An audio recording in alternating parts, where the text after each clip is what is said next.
Don't understand the argument that moms, working moms, say to stay-at-home moms, and this is typically a working mom to stay-at-home mom or working dad to stay-at-home mom conversation. Like, I would never be able to financially rely on someone else. Like, what if he died? What if he leaves you? But one, I'm not planning on those things, so I don't have to worry about my husband leaving me because he's not going to. Cool. Sugar Mara Davis, and I'm back again with another interesting video. Today we're talking about stay-at-home moms and working moms, okay? And this lady came to our TikTok page to say that she doesn't understand the argument between women that goes to work, that mothers that goes to work, and try to look down on the ones that stay at home to take care of the kids. Like, why would you be saying that they're making the wrong choices and none of that? But before I play the video for you all to watch, she made a video first talking about, well, people ask her, like, okay, now that you've had 2 kids, when your kids get to a certain age, are you going to go back to work? And she was like, nope, she's not going to work and she's going to be at home for a very long time. So let me go ahead and roll that clip for you all to watch to the end, then I'll be back. Oh, you're a stay-at-home mom? What are you gonna do when your kids go to school? Not go back to work. No, thank you. Truly, you would not believe the amount of times people ask me that question. I'm like, yes, my kids are young, and so being home with them right now is essential. I have a 2.5-year-old and a 9-month-old. But once they're like 3 and 5, right? So preschool and kindergarten, or once they're in like kindergarten and 2nd grade, I'm not going to go back to work. They will have different needs, right? We will be in activities at this point. I will be a room mom. I will 100% be PTA president. I'll be volunteering. There will be a lot on my plate. My responsibilities will change. It's just like parenthood, right? Like when you have a baby that needs help holding the bottle, you have to hold their bottle. But once they're able to hold their own bottle, you have that time back, but you just fill it doing something else. It's a very real hypothetical. In 5 years, I will have a kindergartner and a 2nd grader. My days will probably look like this. We wake up, I get myself dressed and I get breakfast going. Then I will go and get the kids up, get them dressed. Once they're dressed, we're gonna get outside, get in the golf cart and go to the elementary school because we don't have buses because we live in the same neighborhood as our school, but it's not far enough to drive, but it's too far to walk. It's the whole thing. But so that'll be that. And then I'll come home and then I'll start on my day, right? So I'll have any errands that I need to run. I'll go to the store. I'll start prepping on dinner. I will be cleaning up from breakfast, taking care of myself, and also working full-time because I do create content. So my days will look relatively the same, right? When my kids are at home, just kind of free playing, independently existing, I will be doing a lot of the similar things, though I won't have to pack up 2 kids into car seats when I go and run errands. The bulk of the day will be the same. But with my kids having the ability to do things more independently gives me the ability to give them more responsibility, but also allows me to take more on myself. So now my husband and I have the understanding that sometimes shit is a hot mess when he gets home because the kids were just a lot. But when our kids are in school, if I don't have anyone at home, like there's not going to be a reason, unless I'm out of the house and there was a reason that the house was a disaster from the day before, that the house isn't picked up when he gets home. But it's not the days that are going to keep me busy. It's going to be the afternoons, right? The kids are going to be in dance and in gymnastics and in karate and in softball and in t-ball and in soccer and in basketball and in literally every sport, like swimming, water polo, the works. Anything we can get them in, we will be getting them in because we want them to be able to decide what it is they want to do, if they even want to do sports. But we want to start that young. So even at 5 and 7, our kids are going to be busy. But not to the point of burnout. We're not being those parents. We're just doing it for fun. That's it. Though we will teach lessons that if you sign up for something, you do have to follow through. Even if you don't want to participate, you do have to go because other people are relying on you. But anyway, yeah, I'm not going to go back to work when my kids start elementary school or junior high school or high school. I will just continue to be a stay-at-home mom, and that role will just look differently. And then when my kids go to college, I'm not working at that point. Forget it. So that was the first video she posted before she got a reply on that video saying, I work and I've juggled all of that happily.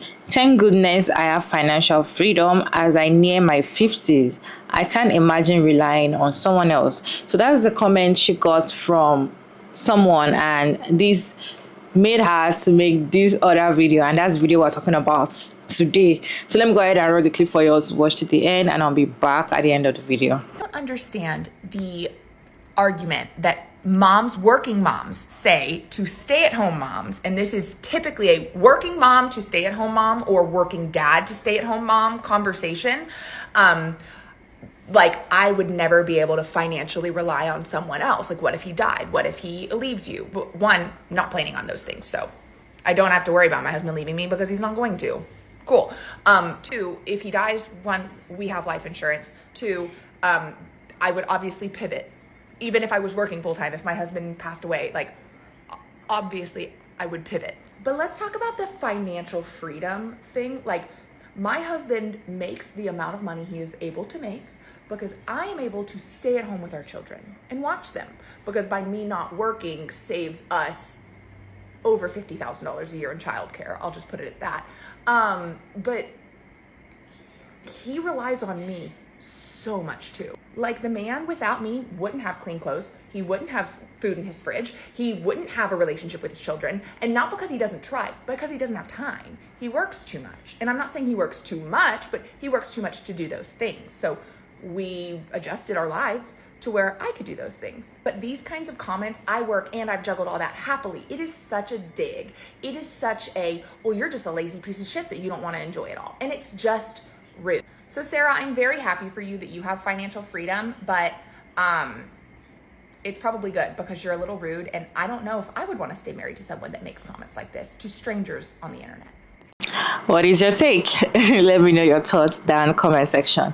I have few stitches, few reactions from people. I would love you all to watch and let us watch the stitches together, and I'll share my own opinion at the end of all the stitches. But then let me know your thoughts while you're watching the stitches. I don't understand the argument that working moms. The comment section already addresses a lot of my thoughts on this topic. But there's one thing that's missing that I don't see reflected in the comments at all. I don't think it's weird that you trust your husband. I think it's weird that you trust his employment. Are you not paying attention to, like, the news? Layoffs happen. Mergers, acquisitions happen. Companies go out of business. And so me personally, I just don't ever trust one income. So if you're in a relationship, I would think each individual should bring in some income. It doesn't mean you have to have a job. You might have an Etsy shop. You might be doing influencing on social media. Heck, I'm a single mom. And yes, I do get some child support, but child support is not, like, equal to what my salary is. So I also believe in side hustles. I just believe in 2024, it's really reckless to depend on one stream of income. Because if anything, history has shown me all of this stuff is fickle. But at the end of the day, you have mouths to feed. So the question is not what if something happens to your marriage or what if something happens to your husband. The question is what if something happens to that one stream of income? Then what? And the argument that working moms say to stay-at-home moms, and this is typically a working mom to stay-at-home mom or working dad to stay-at-home mom conversation, like, I would never be able to financially rely on someone else. Like, what if he died? What if he leaves you? But one, not planning on those things, so I don't have to worry about my husband leaving me because he's not going to. Cool. Two, if he dies, one, we have life insurance. Two, I would obviously pivot. Even if I was working full time, if my husband passed away, like, obviously I would pivot. I understand how annoying it is when people give you unsolicited advice or their unsolicited opinion. Like, you didn't ask for it, you don't need it, you don't want it. I get it, I understand it. But if you are a stay-at-home mom, in my personal opinion, you always want to have your own because you don't know. You might not be planning for a divorce, and no one really is, I'd assume, if you decide to get married to the person that you want to spend the rest of your life with. But what if? Because people change, feelings change, and circumstances also change. So what if this person is committed to you today, but realize they want something else that's not you tomorrow? How do you pivot when you have nothing to pivot with? I understand if something happens to your husband and he passes away, you're relying on life insurance to kick in and pay you. But, like, what if life insurance doesn't go through? Or what if there's something wrong with the life insurance? Or what if you're not even on this person's life insurance? What if? What if another strand of COVID comes out and your husband loses his job and now he's reliant on you financially because he can't provide for the family any longer due to the fact that he lost his job? What if one day you woke up and you decide to want to leave the relationship because you realize that your husband doesn't love you no more or he's not showing you love anymore, so therefore you feel like you would rather be alone than be in a relationship where you're not being loved? How do you pivot? Keep in mind, I'm not saying any of this as a scare tactic. This is just me being real. This is me being honest. And I say all this to say, what is the harm in preparing for worst case scenario? Because you can't predict what's going to happen in the future, but at least you could be prepared for it. So if you have a little free time, why not pursue a certificate or something? Why not save a little bit of money for just in case?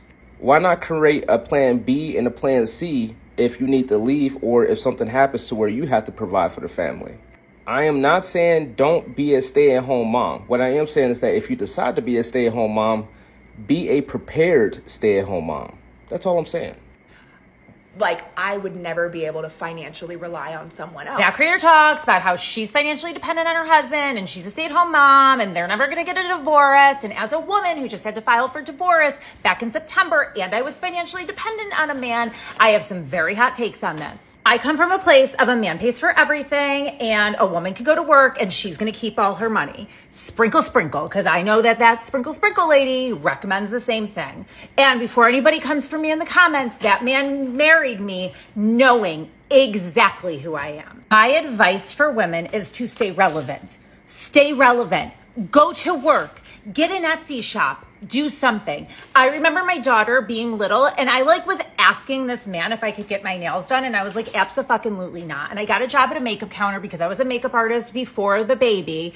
And from there, I did some volunteer work for charity fashion shows and I met people within my community and I was able to go to a salon and do bar mitzvahs and weddings and all the things. I also always invested in my company's 401k. Working part-time, staying relevant, networking within my community left me some wiggle room to be able to take my daughter on trips because he didn't really like to travel, or being able to buy stuff that a man doesn't see as important, make your house a home kind of shit. Fast forward to a couple Junes ago and I decide I can't take it anymore. But again, I need to set myself up for success because I have a child, a house, I have all the things, and I know that I have to prepare for filing for divorce. And because I was staying relevant, I was able to walk into my manager's office and say, hey, there's a position open for the coolest fucking job in the world and I'm qualified for it. And guess who has that job now? Me. So guess what? As the divorce finalizes and I need health insurance, boom, have it. Company 401k, boom, have it. Work with a bunch of talented ladies, boom, have it. Still network in the community, have a few side hustles, boom, have it. Does he still pay my bills? Abso-fucking-lutely. I believe that as women, we do ourselves a disservice by being a truly stay-at-home mom, just throwing on sweatpants, going to the park, not staying relevant, because in 15 years from now, what might happen? And then you don't have a resume. You don't have anything to back up. Sure, I get alimony, but what if hypothetically he was a ginormous asshole and was like, I'm going to wait till this is all finalized and then we'll shake it out. At least I have a job. I have some money in a savings account. I have money in a 401k. I'm not just alone in this world after being dependent on a man. So my advice for everyone, please stay relevant. Okay, now let me share my own opinion about this conversation. But then I would like to know your own thoughts down in the comment section. Respectfully, are you in support of stay-at-home mom not doing anything because, God forbid, nobody's going to die and their husband, they're very confident they're going to not leave them and nothing's going to happen. They're on life insurance. They should just be doing what they're doing. Or, on the other hand, you have to work. You have to make money. You have to go out there and work. What is your own take? I would like to know your thoughts in the comment section. Okay, for me, first of all, I want to address the fact that she was like, nobody's going to divorce anybody. My husband is not going to leave me because I know him. He's not going to leave. Ha! I don't think you should, as a human, I don't think you should beat your chest for someone, especially when it comes to behavior, the kind of behavior that you don't have control over. Don't say that this thing's not going to happen when you're not the one that has the control. You can say to yourself that I will never divorce my husband. You can say that, but don't say your husband can never divorce you. Don't say never, because you don't know what is going through his head. You don't know what's going to happen. So I want to address that first, because that one, when she said it, I'm like, eyes rolling. What are you saying? How are you so confident in a man? Anyways, moving on, I feel like she is staying at home, but then she's working. If she's a content creator and she's working, I don't think whatever she's saying applies to her. Because if you're a content creator and you stay at home, you are making money. In fact, if you're in my country and you're a content creator just like me and you're earning a good amount of money, I don't think it's wise for you to go out there and start submitting resume, because there's no need. Because the kind of money you get on, you probably, for example, YouTube, the kind of money you get on YouTube, I don't think any office will pay you that kind of money if you go to work every day. Yes, YouTube money is not stable. It's like this, but then I don't think it's wise. From where I'm from, if you're earning already, you've monetized your channel, you've monetized whatever platform you're making money on, and you're seeing the income, I don't think it's right for you to go back to office work. You can go back and do business, you can go back and open a big salon, just do you or do something you've always wanted to, but not going to work. And I'm saying that based on where I am, because kind of money that you will be getting paid off those work, we should sit down and really focus on the platform that you've been monetized already. You will make it. So for her, I feel like she's creating content on TikTok, and TikTok pays in some countries. So if she's making money off even the video she's making, I don't have any problem with her. She's not a full-time stay-at-home mom that doesn't work. She's not. She's making money. In fact, she might be making almost the same money with her husband that works too much but not too much, just as she said her husband works too much but not so much. I don't know what that means, but she might be making almost exactly the same amount of money he might be making, or maybe close, or even more. Because content creating, I feel like content creating, people are resigning their work, people are staying at home just to create content. So she's not the kind of women that I'm talking to that don't rely on your husband. When I say things like that, content creating is sweet, like you're making money, but I'm saying the ones that they can't create content because they're like, I kind of face camera, I don't know how to operate anything, all I know how to do is change diapers, take care of kids, wash clothes, blah blah blah blah. All they do, they should not worry, don't worry, my husband pays me salary every month, da da da da da da da da da da. Those are the ones that I have problem with, because the income that you're even getting is relied on that same man that you're thinking that you want to put your whole life on. Why can't you get another source of income that doesn't have to involve him? Because the person that decides to give you salary today, tomorrow might tell you, I don't have the money. What are you going to do? What are you going to do? Nothing. It's your husband. And he says he's not going to give you money today. We'll tell you, have I not been giving you for the past 1 year? I don't have today, so rest. And you will rest because you don't have a say. But if you have another source, another place that you're making money, even I don't even mind. Even if it's a little, even if it's so little that it doesn't even make sense at the point, I feel like whatever you're doing, consistency works. So for her saying that working mom should stop making arguments on stay-at-home mom, but she's not a stay-at-home mom that I want to, I want to actually come for. No, she's working. She's a content creator. She is working. The amount of money people pay people to advertise on their page, if you go to work every day in a week, you might not even make up to that money that someone make in a video. So she's making money. I don't know how much she's making, but so far she's creating content. I see her in a big way. She is making, and her videos are doing well. So she's making money. I'm not coming for her. All I know is, if you know that you're a stay-at-home mom and you're not even making any money, like you're not making any money, or probably you just decide that, some people in their mind, they just feel like, I don't need to make any money because why should I? Why should I? It got me. It got me. I don't know how people trust people so much with their future. And I just enjoy these teachings because people are like telling you that what if Because the way she sounded in those videos, if she wasn't creating content, I would have come for her. The way she sounded in the video, as if she was very sure and very confident about everything. But the question is, what if something happens to your husband's work today, and now whatever money you're making from the content creation, that is what you are using to sustain the house? What if you're tired, or he started treating you anyhow and you have to run for your life? What are you going to do? What if he says he's no longer interested because she's so confident that he will never leave her? So I don't pray he leaves her. I wish them well anyway, but some of the time it's not really, when it comes to another person, especially another human, you can trust another human, but not like when it comes to some actions that even them, they don't have control over.